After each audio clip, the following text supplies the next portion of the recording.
শুভেচ্ছা জ্ঞাপন কৰিছো। আৰু আপোনালোক সকলোৰে জ্ঞাত যে 5 অক্টোবৰ দিনটো গোলাঘাট জিলা দিৱস হিচাপে পালন কৰা হয়।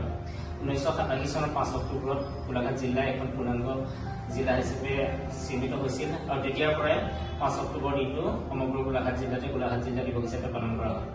এই বছৰ 2024 বৰ্ষতো আমি গোলাঘাট জিলা দিৱসটো ধুমধামেৰে পালন কৰিবলৈ গৈ আছো আৰু শিক্ষা বিভাগৰ পৰা অহা এখন নিৰ্দেশনা মৰ্মে এদিনাখন বিদ্যালয়বিলাকত গ্ৰন্থদান আৰু গ্ৰন্থ সংগ্ৰহ কাৰ্যসূচী আমি পালন কৰিবলৈ গৈ আছো।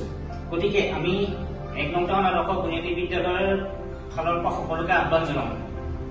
অভিভাৱক, প্ৰাক্তন ছাত্ৰ ছাত্ৰী, স্থানীয় ৰাইজ আৰু সকলোকে আমি আহ্বান কৰিছো যে সেইদিনাখন আপোনালোক আহি বিদ্যালয়ত এখন গ্ৰন্থ আগবঢ়াওক। যিহেতু আপোনালোক সকলোৱে জানে যে বৰ্তমানৰ টেকনলজিৰ যুগত ছাত্ৰ ছাত্ৰীখিনিক ছচিয়েল মিডিয়াৰ পৰা আঁতৰাই ৰাখিবৰ বাবে গ্ৰন্থ অধ্যয়নৰ অভ্যাস কৰাটো অতি প্ৰয়োজনীয় হৈ পৰিছে।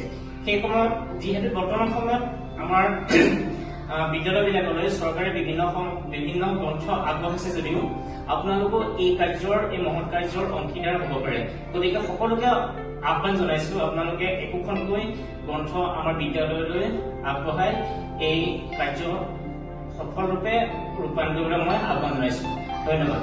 জিলা প্ৰশাসনৰ নিৰ্দেশমৰ্মে গোলাঘাট জিলাৰ নৱ নিযুক্ত আয়ুক্ত মহোদয়ৰ যি আহ্বান, সেই আহ্বানৰ প্ৰতি সন্মান জনাই চানমাৰী মণ্ডল সমকেন্দ্ৰৰ 1 নম্বৰ টাউন আদৰ্শ প্ৰাথমিক বিদ্যালয়ে যি এই মহৎ কাৰ্যসূচী হাতত লৈছে, গ্ৰন্থ দিৱস উপলক্ষে আপোনালোকৰ যি প্ৰচেষ্টা, সেই প্ৰচেষ্টাক সঁচাকৈ ধন্যবাদ জ্ঞাপন কৰিছোঁ সকলোকে।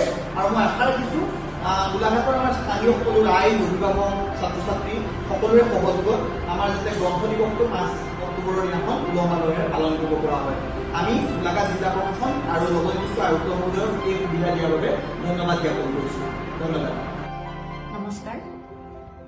আমি 1 নং টাউন আদৰ্শ বুনিয়াদী বিদ্যালয়ৰ সমূহ শিক্ষক গোট আৰু অভিভাৱক, ছাত্ৰ ছাত্ৰী সমন্বিত হৈ অহা 5 অক্টোবৰ তাৰিখে গোলাঘাট জিলা দিৱস উদযাপন কৰিবলৈ আগবাঢ়িছো হওঁ।